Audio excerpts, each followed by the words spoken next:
Olá, pessoal, boa tarde para todo mundo. Bem-vindos e bem-vindas a mais uma live do Infomoney, dessa vez bem no meio do furacão.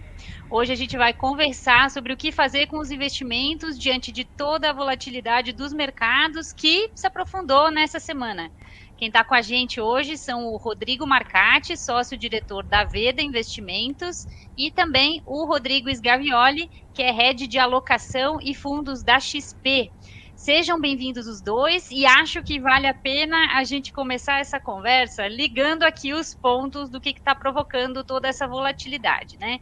Então a gente tem de um lado o governo federal querendo lançar uma nova versão do programa Bolsa Família, o chamado Auxílio Brasil, com um benefício médio estimado de R$ 400 por mês. Do outro a gente tem também contas públicas já bem pressionadas e um temor de que o famoso teto de gastos seja esquecido, né? Esses foram aí os acontecimentos mais recentes com todos os seus desdobramentos. E aí o que a gente viu foi nessa semana bolsa despencando, juros disparando e câmbio também. É esse o conjunto que a gente deve continuar assistindo nas próximas semanas, Marcati, na sua visão? Bem-vindo.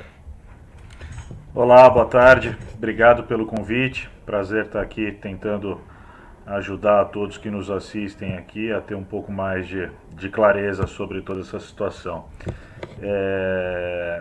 Como você disse, Mariana, a gente já vinha aí né, de alguns dias, alguns até meses, né, de uma volatilidade maior dos mercados por conta né, de várias dificuldades que o governo vem enfrentando para conseguir avançar com as reformas necessárias e ter mais tranquilidade do lado fiscal.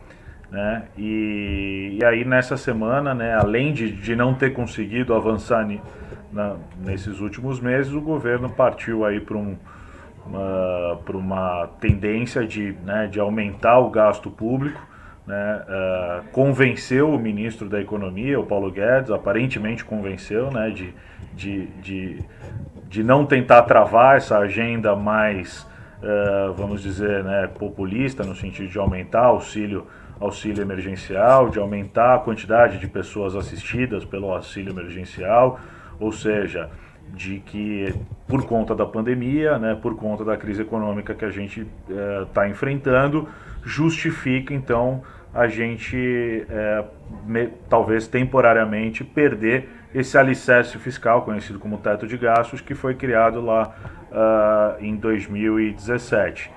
E eu acho que isso que o mercado enxergou de uma forma muito ruim, né? Porque o grande combatente de que isso nunca fosse abandonado era justamente o Paulo Guedes e toda a sua equipe.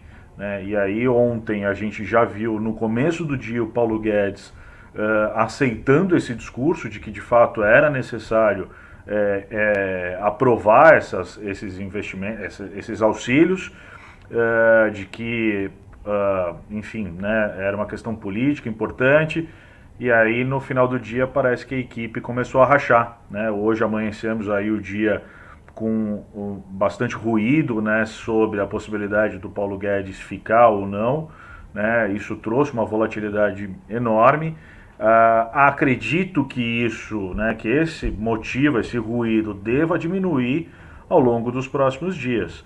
Né? Então, o que a gente está vivendo hoje não necessariamente é uma grande mudança de fundamento, né? Mas em cima né, de algumas questões muito importantes que o mercado enxerga, principalmente o teto de gastos sendo temporariamente furado,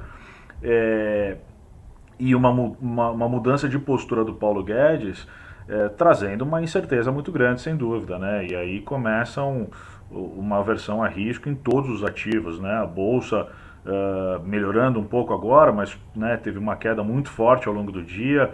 Os juros chegaram a ter uma explosão, o Tesouro Direto ficou né, inoperante aí por conta da volatilidade, voltando agora, e o dólar também seguindo a mesma tendência. Então acho que deve começar a acalmar, né? Talvez a semana que vem, se não vier nenhuma nova notícia, né, por essa que a gente viveu, acho que pode começar a acalmar, né? Não é hora de fazer grandes movimentações, respirar fundo aí, vamos ver o que vai acontecendo. Legal.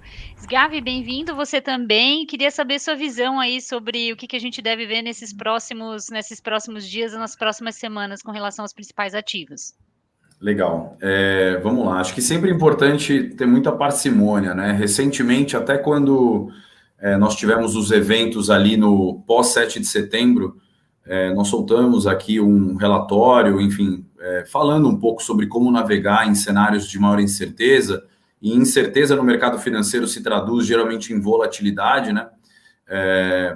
Então, muito do que a gente falou, e aí só para começar o papo, eu acho que a gente tem que tomar muito cuidado com esse viés que a gente chama de, na economia comportamental, de viés da recência, né? Ou seja, dar um sobrepeso para os fatos mais recentes. É grave, é preocupante o que está acontecendo, acho que a gente também não pode minimizar, mas a verdade é que talvez o que a gente esteja discutindo, como otimistas que somos, né, bons brasileiros que somos, se a gente sempre não está pensando que o Brasil pode ser algo muito melhor do que historicamente ele acaba entregando.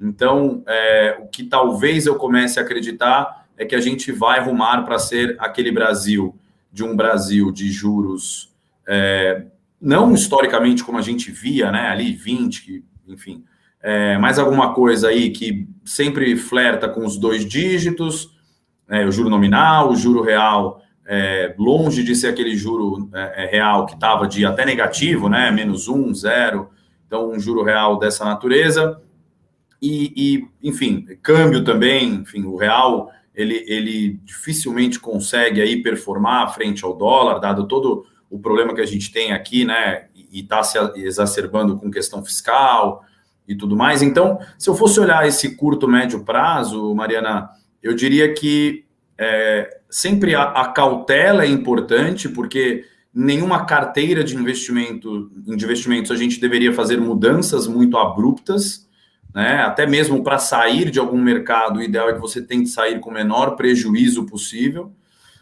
Mas o que a gente está monitorando já estava no radar, né? Ou seja, é um cenário de volatilidade alta, é um cenário em que a gente efetivamente vai ter que conviver aí com juros mais altos para conter a inflação, que não é um problema só do Brasil, é um problema mundial, mas essa inflação ela vai talvez sofrer aí um efeito de carrego por um período um pouco mais longo, e até por um ciclo vicioso por essa questão, aliás, vicioso, tá certo? Não virtuoso, vicioso, por conta dessa questão fiscal, mas enfim, então eu diria que assim, agora de manhã até a gente, com algumas reuniões de emergência, a gente combinou que temos que fazer conta e começar a entender o real impacto, né? Se temos, como o Marcati falou, né? Se temos uma mudança de regime ou se é uma piora marginal, tá? Eu estou mais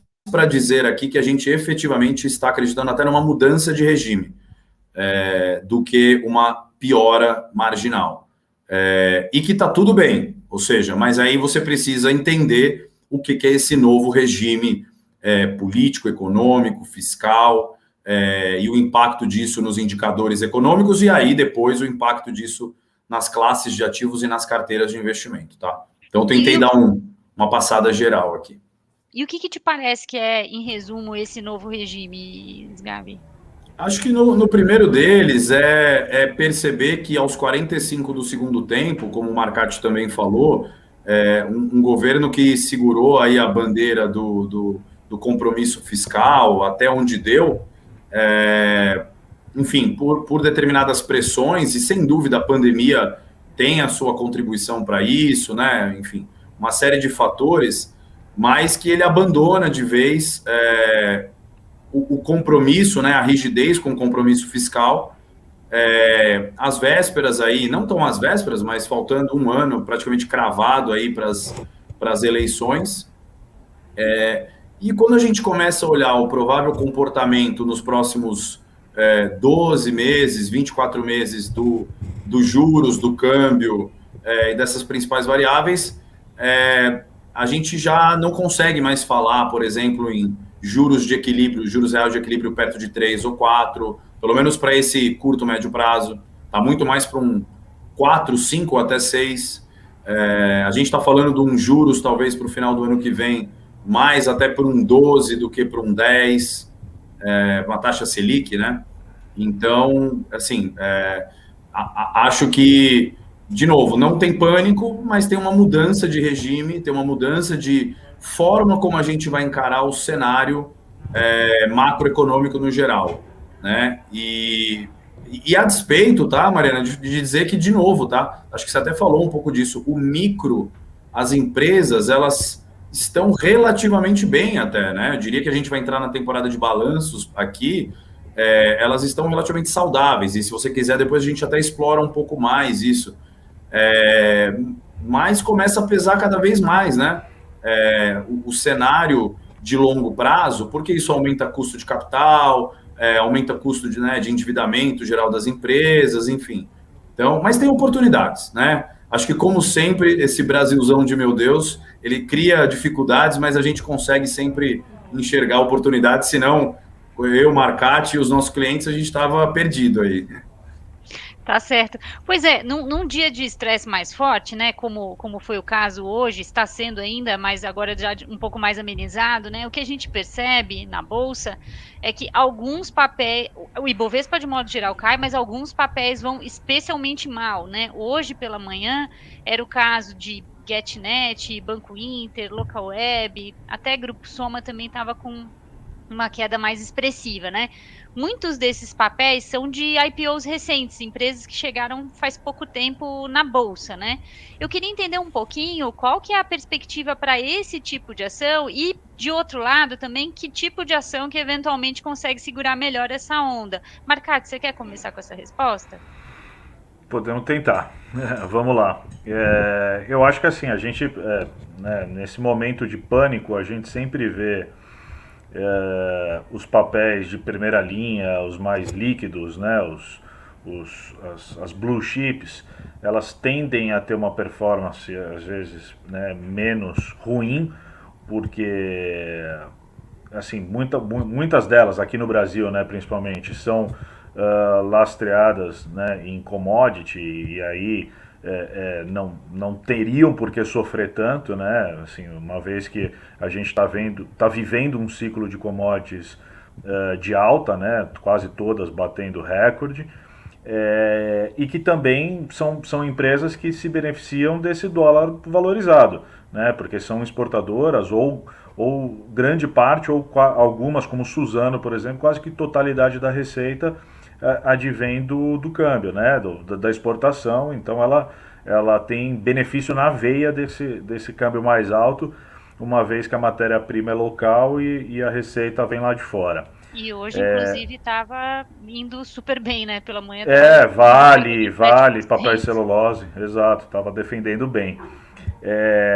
Agora, você pega essas empresas com capital mais restrito, mais limitado, que passou por uma rodada de liquidez recente, aonde talvez grande parte do capital alocado tenha vindo de fora, exatamente do investidor estrangeiro, e esse é o cara que, como o Sgavi falou aqui, né, a gente tem uma função muito mais alinhada com a pessoa física, com o investidor local. Então, né, não tem muito para onde correr, a gente tem que ficar buscando sempre ativos depreciados, com valor, para alocar nesse momento. O investidor estrangeiro, ele não vai querer fazer muita conta, né? Ele, poxa, a história do teto, do alicerce fiscal, era algo muito importante para ele, eu acho, em relação a toda a descrença em relação ao governo, política do Brasil. Uma vez isso abandonado, ou mesmo que parcialmente abandonado, o cara talvez, né, o investidor lá que presta conta pro estrangeiro, para uma pessoa física, para um institucional lá de fora, ele não vai ficar muito querendo, né, entender, justificar. Então é mais fácil zerar uma posição, porque podem ser posições irrelevantes no portfólio dele que ele faz gestão. Então, assim, né, é mais fácil sair, esperar ver o que vai acontecer para depois se reposicionar. Ainda que ele tenha não só além da questão da ação, né, de diminuir risco nesse momento, ele ainda tem o câmbio a favor, né? Então ele pode voltar daqui a pouco com esse câmbio depreciado do jeito que está, pegando uma condição até melhor, né, para entrar na empresa, né, nessas ações. Então, acredito que seja um pouco disso, né? E papéis com liquidez menor, com capital mais restrito, eles também têm uma oscilação maior, né? Porque qualquer volume maior, né, como é normal no dia de hoje, negociado, acaba machucando mais mesmo o preço, né? Uhum. E Sgavi, vocês, desse ponto de vista mais setorial e tipos de ações, como estão saindo cada tipo de ação, qual que é a visão de vocês hoje? Vamos lá. Olhando para a Bolsa propriamente dita, acho que o Marcati acabou cobrindo até um pouco bem, né? Assim, enfim, a gente sabe que tem setores, especialmente, que se beneficiam de um cenário de dólar mais alto, como ele falou. Então, sem dúvida, isso pode trazer um impacto positivo até. No primeiro momento, óbvio que ainda estão se salvando. Ontem, na verdade, foi até um pouco pior nesse sentido, né? Teve um momento em que praticamente quase ninguém subia. Hoje a gente ainda está vendo um cenário um pouco mais disperso, mas a verdade é que eu vou insistir mais do que nisso, que assim, prêmio de risco, ou seja, o prêmio que algumas ações oferecem hoje na Bolsa, olhando para o micro delas, tá? Ainda pode ser importante, e digo mais, talvez como oportunidade de compra para aqueles investidores que aceitam mais risco, principalmente desse curto médio prazo, que elas vão eventualmente oscilar bastante nesse período, mas nesse momento vai haver uma correção, né? Acho que todos os analistas, posso te dizer, pelo menos aqui, estão debruçados, fazendo conta para mudar, eventualmente, se for necessário, as projeções de crescimento dessas empresas, tá? Porque algumas delas, como eu falei, né, são mais endividadas, outras mais expostas ao câmbio, né? Então o impacto da curva longa de juros é maior para algumas delas e outras não. Então a verdade é que, Mariana, até assim, me abstenho às vezes de dizer já num primeiro momento quem são os vencedores e perdedores, porque nesse exato momento assim que a gente fala, é que a gente está fazendo conta. Tem alguns calls que não vão mudar. E de novo, acho que o Marcati foi muito feliz em mostrar exemplos, né? O setor, por exemplo, que tem exposição a commodities, está vivendo um rally e que a gente enxerga ainda que tem espaço para andar mais, tá? Aí, para falar do contraponto, né? Com tudo isso, a gente olha o setor de varejo e sabe que é um setor super sensível a tudo isso, né? Fora a questão da perda de renda do trabalhador, né? Então, o impacto que isso vai ter, não só porque tem pressão inflacionária, mas eventualmente porque isso pode impactar eventualmente o ganho de renda e a retomada de empregos também. Então, eu prefiro dizer que na renda variável hoje, o stock picking ele vai ser extremamente importante, mais do que você estar na bolsa propriamente dita. Ou seja, você vai ter que fazer um trabalho adicional com seu assessor, né, ou para quem faz sozinho, enfim, mas de sentar e entender no detalhe cada papel, cada setor e quem vai ser privilegiado ou afetado negativamente com esse, enfim, provável novo regime, tá? Mas as empresas muito endividadas tendem a sofrer e eu diria que principalmente as que têm, que se beneficiam do dólar, né, que exportam bastante, que têm commodities, tendem a se beneficiar. Eu prefiro, ainda hoje, como a gente ainda precisa se debruçar de novo para fazer conta, eu acho que é importante a gente ter a cautela, mas fazer um stock picking detalhado daqui em diante, tá? Legal, isso é um ponto importante, né? Porque hoje a Bolsa, o Ibovespa, chegou perto dos 102 mil pontos, né?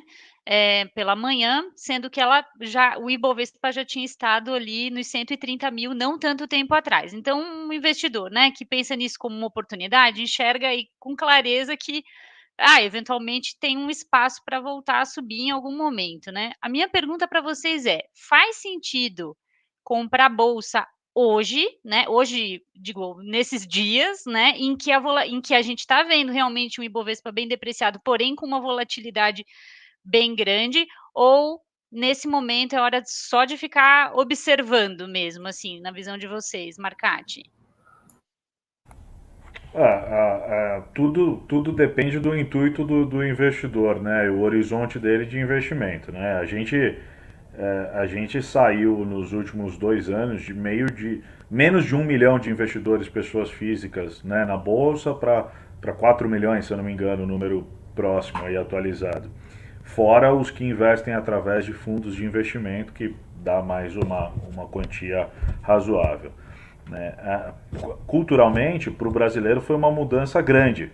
Né? Agora, a gente precisa entender se isso foi porque as pessoas começaram a acreditar mais no mercado de capitais, estão começando a ter uma visão de longo prazo maior do que gerações passadas, onde a economia tinha problemas muito maiores do que a gente tem hoje, né? E dava para se olhar um horizonte muito mais curto do que a gente consegue, né, prever hoje, apesar de tudo que a gente está vivendo nos últimos dias, ou se foi, né, apenas porque a taxa de juros tinha ido para aquele patamar de 2% e isso forçou o investidor, né, a sair de todos os ativos de renda fixa com menos potencial de retorno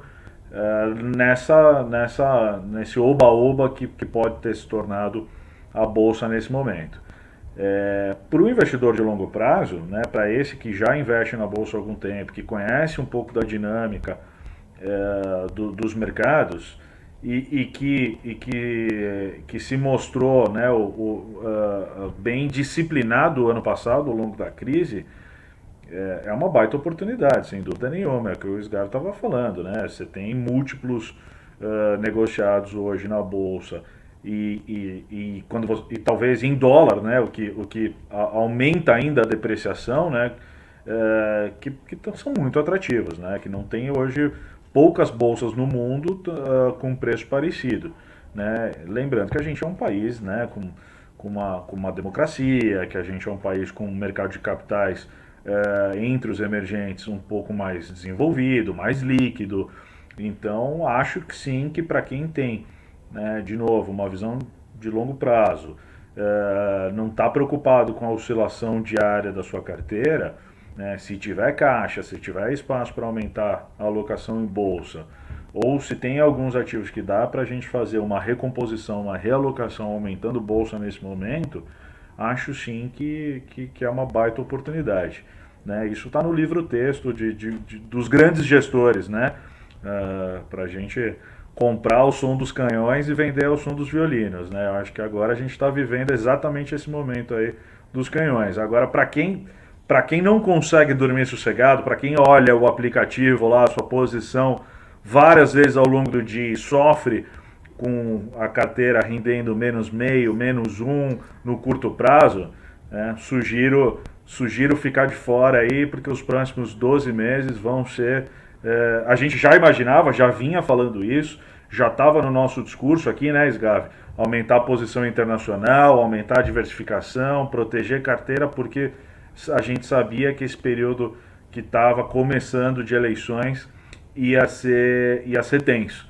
A gente só não imaginava que, né, a primeira rodada do jogo aqui já iam dar all-in, né? Então já começamos com tudo. Eu fui pego no sem pulo aqui, tá, Mariana? A hora que o Marcati estava falando, aquele cara que fica abrindo o aplicativo, para dar um exemplo, eu abri o meu nesse momento que ele estava falando, e minha carteira está caindo 10%, tá? Sim. Estou abrindo aqui o jogo. E você tá firme aí, Sgav? A minha vida segue normal, muito pelo contrário, eu estou super confortável com o que eu tenho. Mas acho que o Marcati falou, e aí sem, né, brincar muito com isso, acho que esses momentos, Mariana, eles são muito importantes para aquele exercício que parece meio zen budista, né, de autoconhecimento, mas ele é um pouco isso, ele é a oportunidade, né, de você rever, de você entender, será que eu não dei um passo além do que eu consigo em termos de risco? Porque se eu não estou confortável, por exemplo, eu aqui, como caí 10%, cara, então talvez você não devesse ter esse peso todo que você tem em ações.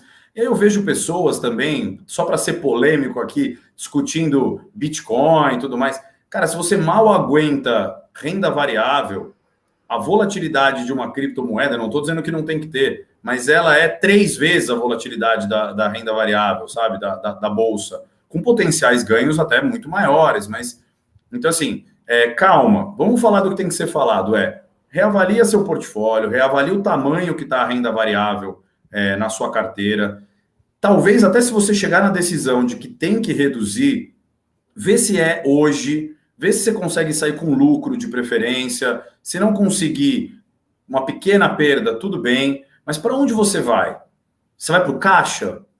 Faz sentido? Você vai deixar dinheiro na mesa? Ou seja, você vai simplesmente só para um tesouro Selic? Tudo bem, então quer dizer que você realmente quer diminuir o risco da sua carteira. Por que não, então, tomar risco em outras classes de ativos que chacoalham menos? Não que tenham menos risco necessariamente, mas tem outros tipos de risco, como crédito, né? Então, tudo para dizer que é um período, talvez, de reavaliação, né? Efetivamente, a renda variável não é para todo mundo. Tem que tomar cuidado, como o Marcati falou, com os oba-obas, né? Assim como tudo.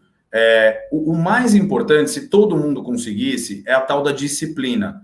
E nos momentos de euforia para cima ou para baixo, é o mais difícil conter a euforia, né? Então, se todo mundo conseguir conter a euforia, conseguir analisar com calma o que está acontecendo e qual o impacto disso para você, se você vai diminuir risco, não vai diminuir risco, ou vai ver como uma oportunidade, eu acho que é o melhor momento para isso, tá? Então, acho que o termômetro é o que o Marcati falou.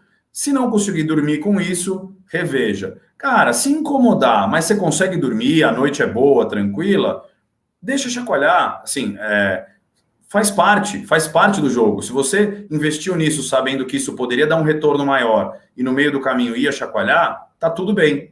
Acho que faz parte disso. Até para quem tem mais estômago ainda, como ele bem falou, e a gente sabe de alguns economistas até famosos, né, de rede social, e são famosos porque são qualificados, vários deles. Esse é o momento que a gente separa os homens dos meninos, né? Assim, é a hora que o cara tem o sangue frio de efetivamente ir lá e comprar quando tem muita gente saindo, tá? Legal. Agora eu queria falar um pouquinho de renda fixa, porque além de bolsa ter caído bastante aí nesses últimos dias, os juros, por outro lado, dispararam, né? Então, o Tesouro Direto, para quem conseguiu comprar, porque as negociações foram interrompidas muitas vezes ao longo dessa semana, dada a volatilidade, né?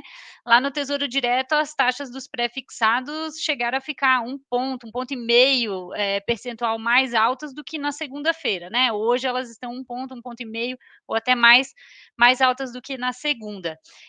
O que eu queria saber de vocês é se esse é um caminho bom agora para esse momento, né? Ou ainda deve subir mais? O que vocês veem aí de risco retorno para aplicações em títulos públicos, por exemplo? Marcati, quer começar? Bom, a nossa leitura é que assim, né, a curva, os vencimentos mais curtos, 2 anos, 3 anos, 4 anos, esses já vinham subindo há um bom tempo, com uma dose grande de fundamento por conta da inflação, né? A gente vem com a inflação persistentemente mais alta aí ao longo de todo o ano, né? É um problema que está afetando o mundo inteiro por conta de choque de oferta, né? Por conta da pandemia, mas que no Brasil a gente sabe que sempre foi e vai continuar sendo um calcanhar de Aquiles. E por ter segurado a taxa de juros, né, mais baixa durante um bom tempo, o Banco Central agora está, né, fazendo o papel dele ali de correr atrás aí dessa curva, né, tentando ancorar essa expectativa, mas o que a gente está vendo ao longo dos últimos meses é que ela continua ainda pressionando esse cenário de curto prazo. Então, talvez agora, óbvio, né, os prêmios ficaram muito interessantes, né, nesses últimos dias, quando a gente pensa 3 meses atrás do que a gente imaginava que seria o teto dessa taxa. Agora, onde nos parece que tem mais prêmio de fato, porque tem menos fundamento para estar no nível atual, e a gente sabe que o fundamento, o motivo pelo qual está se pagando tanto prêmio é justamente esse cenário de muita aversão a risco, da questão fiscal, das reformas que não conseguiram andar, são as curvas mais longas, né? Então você pega títulos com vencimento 2028, 29, 30, que não são tão longos assim, né, quando a gente pensa em investimento. né? Para a cultura brasileira, sim, mas quando a gente pensa em investimento, né, não é algo tão longo, me parece que estão com prêmios muito altos, né? Por um mundo que está cada vez mais competitivo, né? Ou seja, muitos empreendedores, muitas empresas novas, startups, tecnologia.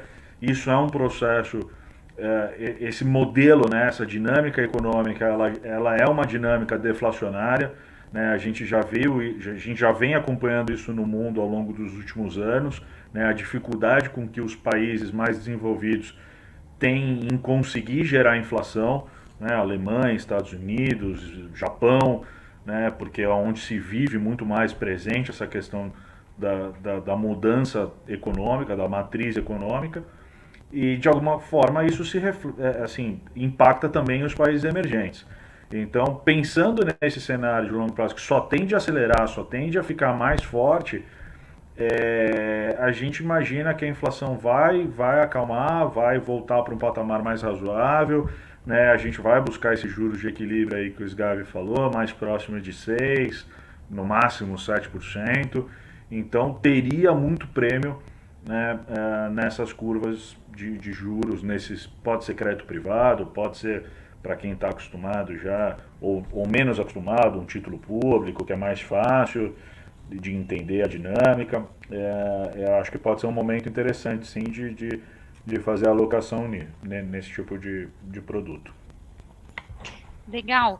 Sgavi, você tinha comentado na resposta anterior, né, sobre você tirar o dinheiro e ficar com o dinheiro em caixa, né, num Tesouro Selic, que é o título pós-fixado, aquele mais estável de todos, e que acompanha, né, o desenvolvimento ali da Selic. E em contraponto a, por exemplo, investir em crédito, né, em títulos de crédito privado. Eu estava dando uma olhadinha no que tem sido oferecido de CDB, por exemplo, hoje, né, e tem CDBs também, pagando na faixa de 13% ao ano, né, juros de 13% ao ano para prazos de até 5 anos, né, que não são também prazos tão longos. Eu queria entender um pouquinho, assim, o que pesa nessa escolha entre você optar por uma via hoje de um pós-fixado mais estável, título público, e o que pesaria para eu escolher, por outro lado, por exemplo, um CDB pré com prazo um pouquinho mais longo, que paga taxas maiores, assim, como que o investidor poderia pesar uma escolha dessas? Legal, vamos lá. Acho que, na verdade, vamos olhar a renda fixa e entender um pouco que ela tem basicamente três indexadores principais ali, né? A gente olha a parte da Selic, que é o pós-fixado, a parte pré-fixada e a parte que a gente fala da inflação, tá? Sem dúvida, a subida de juros, né? A subida da meta da taxa Selic, ela impacta diretamente, positivamente, os ativos pós-fixados, né? Imagina que você tem lá um CDB que te paga, sei lá, 100% do CDI, né? Esse CDI, se a Selic for subindo, esse 100% do CDI cada vez vai ser um número maior, né? Então, acho que isso fica muito claro. Se bem que, como isso geralmente é algo de curto prazo, né? Se essa inflação não ceder, você ainda provavelmente está tendo um retorno real negativo nessa parcela, porque a inflação está na ordem aí de 10% em 12 meses, né? Há previsões, como o Arcadi falou, dela até reduzir para o ano que vem, e você conseguiria aí no CDI acumulado no ano, sei lá, alguma coisa ainda quase da ordem de metade disso, porque vamos lembrar que a gente veio de um CDI de 2, né? Então, mas de novo, para uma reserva de emergência, né, para uma necessidade de liquidez, acho que faz bastante sentido e vai começar a fazer cada vez mais sentido para quem está comprando agora, né, já ter uma rentabilidade melhor. Então, o pós-fixado é o primeiro impacto ali super positivo e que para quem tem carteiras mais conservadoras, muito provavelmente até um bom momento para você ir comprando e ter mais exposição a ele, tá? Ou se beneficiar de quem já tem. A parte de inflação, também, a gente tem visto oportunidades muito boas, como o Marcati falou. É óbvio que, para quem não está tão acostumado, vale dizer que títulos públicos indexados à inflação e também emissões privadas, né, que são desde as bancárias, sei lá, você pode imaginar aí títulos que são IPCA mais alguma coisa, tanto bancárias quanto privadas, elas chacoalham ao longo do caminho. Então, se você está comprando com o intuito de levar ao vencimento, tem a tal da marcação a mercado, então isso vai chacoalhar ao longo do tempo. É bem verdade que, principalmente se for através de um título privado, tem que tomar cuidado com a liquidez, caso você queira vender no meio do caminho, né? Então, comprei e quero tentar tradear isso, tome cuidado. Assim, pode ser que você pegue no momento... Vou dar um exemplo. Quem comprou no começo do ano algum título indexado IPCA, se tentar vender agora, o IMAB, que é o principal indicador da cesta de inflação, ele está negativo 9% no ano. A pessoa que comprou no começo do ano e, paniquei, vou vender agora, eu precisei, vou vender agora, vende com prejuízo. Então, não é trivial, e eu não estou dizendo que não tem que ser feito. De novo, para mim nunca existe o nunca, né? Mas o Marcat, né, e os especialistas que estão com os clientes no dia a dia estão aí para isso. Ou para te ajudar num momento como esse, ou de preferência para indicar algo para você carregar por mais longo prazo, de preferência até o vencimento. E aí eu tendo a concordar com o Marcat que é uma boa oportunidade para comprar coisas a IPCA mais 5, IPCA mais 6, dependendo do que for, para um prazo um pouquinho mais longo. Mas entre com a cabeça de que talvez você tenha que casar com aquele ativo. Tudo bem se der uma oportunidade você conseguir sair. Só para não deixar de falar da parte pré, e depois, se você me permitir, depois eu queria falar um pouco também dos fundos de renda fixa, mas da parte pré, eu sou um pouco mais cauteloso, tá? Assim, eu sei que muita gente se sente confortável de pré-contratar ali por 5 anos uma taxa de 13%. O grande problema que eu vejo, Mariana, é que o cara que está comprando, às vezes, essa taxa de 13%, por exemplo, por 5 anos, acho que até agora, se bobear, vai conseguir comprar coisas quase que a mais, acima de 13%, geralmente é um cara que está pessimista com o Brasil. E se ele tiver realmente pessimista com o Brasil, eu vou te falar que pode ser que esse 13 vire 15 nessa janela. E aí, não foi um bom negócio ele ficar com o dinheiro travado por 5 anos a 13%. Então, eu sei que eu penso um pouco ali diferente de muita gente no mercado, porque dá a falsa sensação de segurança, tá? Aí, nesses 5 anos, surgem oportunidades, vão ligar lá para o Marcat e falar, Marcat, eu quero sair, pelo amor de Deus.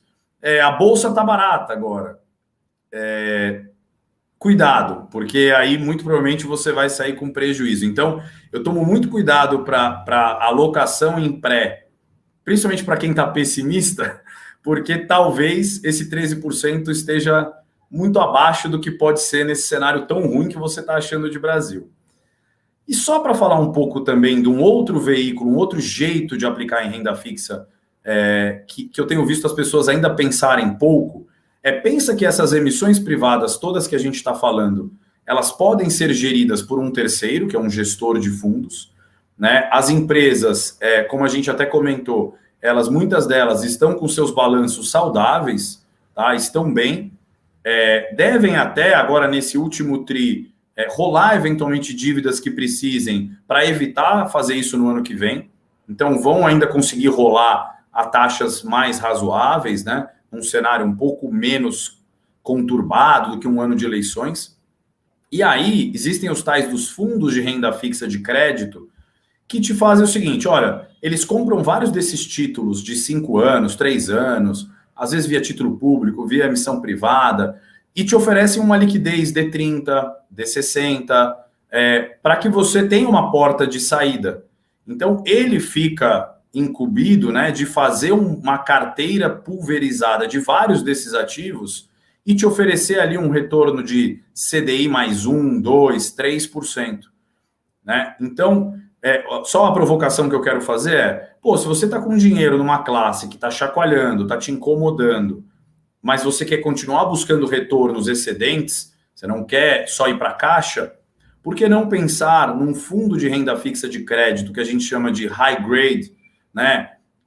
E aí a gente tem várias opções. Essa indústria tem se sofisticado, tá? À medida que aumenta o mercado de debêntures, LFs, FDICs e tudo mais, por que não pensar nessa alocação em renda fixa, delegando isso para um gestor profissional que faz isso, enfim, 24/7?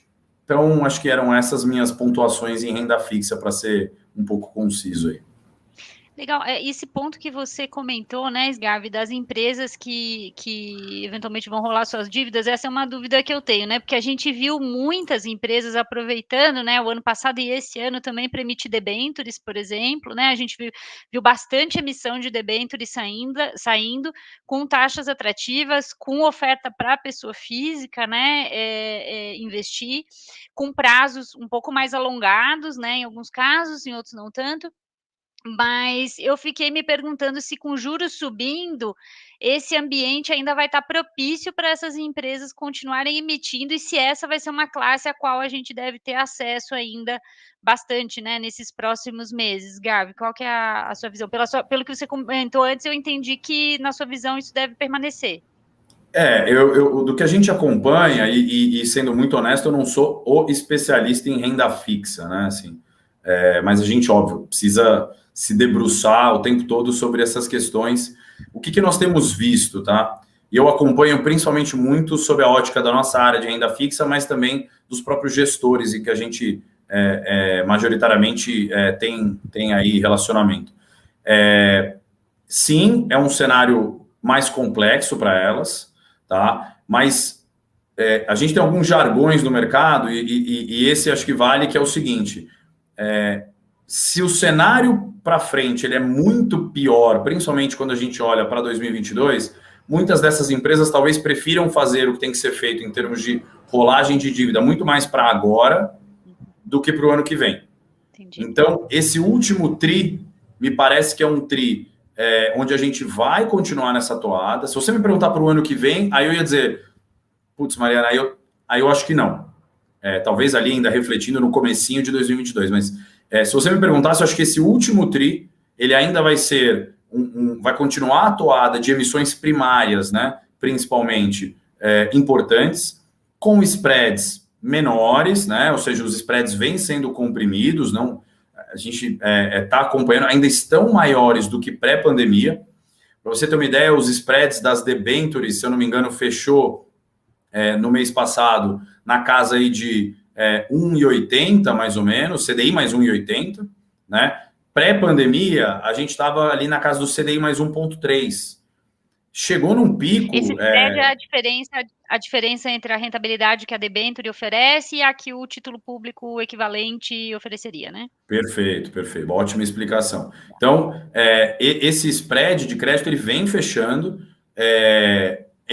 num pace, né, num ritmo cada vez menor, e a gente acredita que, principalmente agora, nesse último trimestre, devem vir em linha, ou seja, continuar ainda fechando, mas fechando cada vez menos, os prazos se alongando, mas em termos do número de emissões, muito provavelmente a gente vai encarar um trimestre em que vamos ter um volume ainda bastante alto, talvez maior aí do que a gente viu até no último trimestre. Então, tentando responder a sua pergunta, eu acho que sim, é um mercado que vai ter um trimestre ainda forte, mas dada todas as incertezas, porque vamos combinar que o cenário de incerteza, até acho que a gente está quase voltando para o começo da live, mas o 2021 está meio que fechado, ou seja, está dado, assim,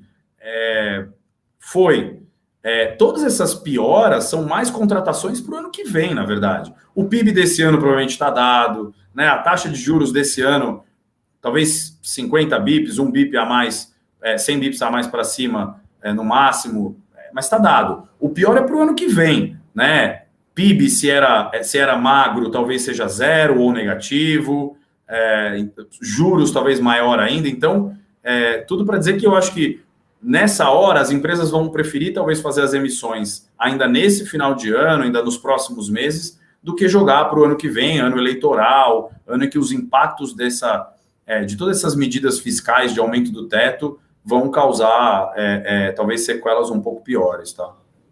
Legal.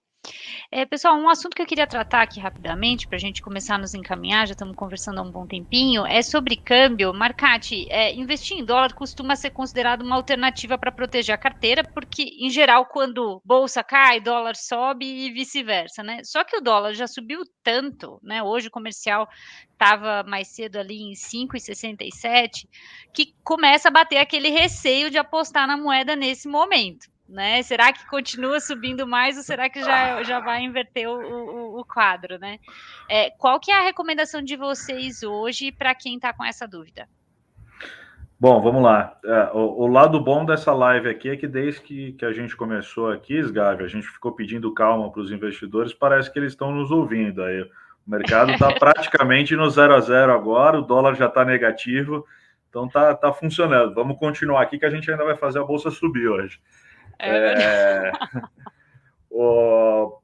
Acho que a gente já está falando que o dólar está perigoso de entrar desde os 4, né? Então, eu acho que a máxima do asset allocation é essa, né? Tenha dólar e pronto, né? Não fique querendo escolher o melhor momento para entrar, porque talvez ele nunca vai chegar. E aí a gente vai estar em 6, 6,5, 7 e vai estar falando que está caro. Vamos esperar um pouquinho para fazer essa alocação. Isso, eu acho que a diversificação hoje pede, né, que a gente tenha parte do portfólio investido internacionalmente, né, seja em dólar ou, no mínimo, em produtos internacionais descorrelacionados com a dinâmica dos mercados locais, né, com as questões políticas e tudo que a gente vai enfrentar aí, que já enfrenta e vai enfrentar ao longo dos próximos meses. Hoje você tem, né, formas e formas de se fazer isso, né, através aqui das plataformas aqui no Brasil, você consegue comprar muitos fundos internacionais, né, fundos de bolsa americana, bolsa chinesa, bolsa europeia, fundos de renda fixa global, renda fixa de outros países emergentes, né, teses super específicas, urânio, cannabis, enfim, eu acho que tem um universo gigante hoje, assim, eu acho que esse é o único, né, a expressão que a gente usa, que esse é o único almoço grátis que a gente tem no mercado, né, diversificar. Então, faz parte de qualquer portfólio razoável ter uma parcela ali dolarizada, mesmo no patamar atual. É óbvio, né? Se a gente pudesse ter acertado um momento melhor para entrar, né? E se a gente tiver alguma certeza de que ele vai voltar para patamares que a gente julga, né? Que os economistas costumam acreditar, poxa, por que o dólar subiu tanto no ano passado em relação ao real? Né? A gente estava com juros, com um diferencial de juros muito baixo, né? Que nunca existiu, né? O nosso juros estava negativo, né? O nominal praticamente é igual ao americano, né, o juros real. Então, não faz sentido. Por isso que a gente viu ali uma depreciação da moeda tão forte, ainda mais sabendo que a gente, né, enfrenta aqui problemas fiscais e por aí vai. E um governo complicado desde sempre. Esse ano, quando começou a aumentar esse diferencial de juros, o mercado, poxa, agora acabou, né? Agora acabou o problema, né? Agora vai vir dólar para cá porque o investidor estrangeiro vai querer investir, né? O problema é que isso durou muito pouco, né? Porque aí, junto com esse diferencial de juros, veio uma inflação que não cede, né? Um governo já, né? Como a gente falou aí, já mudando um pouco a regra do jogo e aí trazendo mais aversão a risco. Então, não tem jeito, né? Acho que não tem... A hora boa é agora. Para quem está completamente fora do dólar, eu acho que faz sentido olhar um pouco, ter aí, né, começar a fazer essa alocação, não precisa ser feita de uma vez só, né, vai começando, né, se ele ceder um pouquinho, né, aumenta, mas é importante ter, porque provavelmente a gente vai ter mais momentos complicados como esse de hoje. Lembrando que o de hoje, né, óbvio, é consequência de tudo que começou a acontecer ontem, mas hoje a Bolsa chegou a cair 4, mais de 4, o dólar bateu 5,75, agora está 5,65, sem nenhum fato, né? Porque saíram vários ruídos de manhã, que o Paulo Guedes estaria saindo, depois os ruídos foram desmentidos, a gente não sabe se ele pediu demissão de fato ou não, e, assim, aparentemente não teve hoje nenhum fato novo em relação a ontem que teria contribuído para essa piora no mercado ou essa melhora que aconteceu agora nos últimos minutos. Isso é só um reflexo desse cenário volátil que a gente está vivendo, cheio de incerteza, de ruído, e que vai continuar vivendo. Então, outros dias como esse a gente vai enfrentar, né? Então, não dá para não dá para baixar a guarda em relação à diversificação. Perfeito. Pessoal, para a gente encerrar, eu queria saber como é que vocês têm mexido aí, o que é que vocês têm sugerido em relação à alocação de modo geral para os investidores, pensando nos perfis mais clássicos aí que a gente costuma ter, né? Que é um investidor mais conservador, um investidor moderado e um investidor um pouco mais arrojado. Assim, hoje, qual que é a sugestão de vocês de divisão desse patrimônio, né, entre as grandes classes aí de investimentos, renda fixa, renda variável, investimento internacional, e como que ela se compara ao que talvez 2, 3, 6 meses atrás vocês sugeriam. Sgavi, você pode começar? Claro, por favor. Eu acho que só para fazer um adendo, as mudanças mais recentes, elas estão sendo absorvidas, como eu já falei, tá? Então, como é que a gente age geralmente aqui? Só para também achar que não é nenhuma ciência maluca, de foguete, não tem nada disso. Tudo bem que tem um pessoal bem inteligente aqui que faz isso, mas a gente olha cenários prováveis e, bem grosso modo, tem um bastante negativo, um neutro, que nosso cenário neutro é até levemente negativo para Brasil e mundo, e um positivo. A gente atribui um certo peso para esses cenários, né? Roda algumas métricas quantitativas, que eu acho que não cabe aqui também falar muito disso, que é um pouco complexo. E aí a gente vê qual é a expectativa de retorno das classes de ativos, né? Então, nesse cenário, qual a expectativa de retorno para renda fixa, pós-fixada, pré-fixada, inflação, multimercados, renda variável global? Com isso, a gente, por perfil de risco, né, por quanto cada perfil tolera, a gente coloca um pedacinho de cada uma dessas coisas. Hoje, na renda fixa ultraconservadora, né? E tudo que eu falar aqui, eu estou desconsiderando aquele passo inicial que todo mundo deveria fazer ou ter, talvez até por fora dessa carteira, mas da tal da reserva de emergência, tá? Tenha lá 3, 6, se você conseguir até mais, 9 meses do teu custo de vida numa aplicação ultraconservadora, que às vezes até vai perder ali, vai empatar com o CDI. Na carteira mais conservadora, Mariana, a gente não consegue fugir, e agora menos ainda, da renda fixa pós-fixada. Ela é uma carteira quase completamente com ativos pós-fixados, né? Então, a gente, ou via fundos, ou principalmente via título público, é uma carteira pesada em ativos pós-fixados, e recentemente a gente colocou um pedacinho de inflação também, tá? Então, que também hoje não passa ali de 2%, 3%. E é importante, tá, Mariana, frisar que assim, essas carteiras recomendadas, e até quem tiver interesse e quiser consultá-las, elas estão disponíveis, elas são parâmetros, tá, gente? Então, assim, elas são parâmetros e cada um tem a sua personificação em cima disso, né? Você vai caminhando, você vai aprendendo a lidar com isso, você vai se sofisticando, mas eles são, pelo menos, parâmetros iniciais para você seguir. Quando a gente vai para carteiras ali mais no meio do risco, tá? Você passa a ter já uma parcela de renda fixa menor, sendo que na mais conservadora ele é praticamente a totalidade, né? Dividido em pós e inflação. Você vai ter uma parcela menor, que aí pode ir de 60% a 40% em renda fixa. Na maioria das carteiras, a parcela de multimercados ela é mais estável, essa é uma das parcelas mais estáveis, ali em torno de 10% a 25% de multimercados. E aí a gente tem feito cada vez mais um mix entre renda variável Brasil e renda variável internacional. O Marcati falou muito bem. Eu diria que a gente aqui no Brasil já não está mais no ponto de dizer será que eu devo ter investimento internacional? Quanto eu devo ter de investimento internacional? E aí hoje, nessas carteiras mais moderadas, a gente tem quase que um meio a meio entre renda variável internacional e renda variável Brasil, tá? Dessa parcela que sobrou. Para ter exposição cambial nesses investimentos internacionais, é importante que você fique atento a ativos que tenham essa exposição, porque alguns fundos internacionais fazem o tal do hedge. Então, eles só te deixam à mercê, né, da variação, da rentabilidade do ativo lá de fora.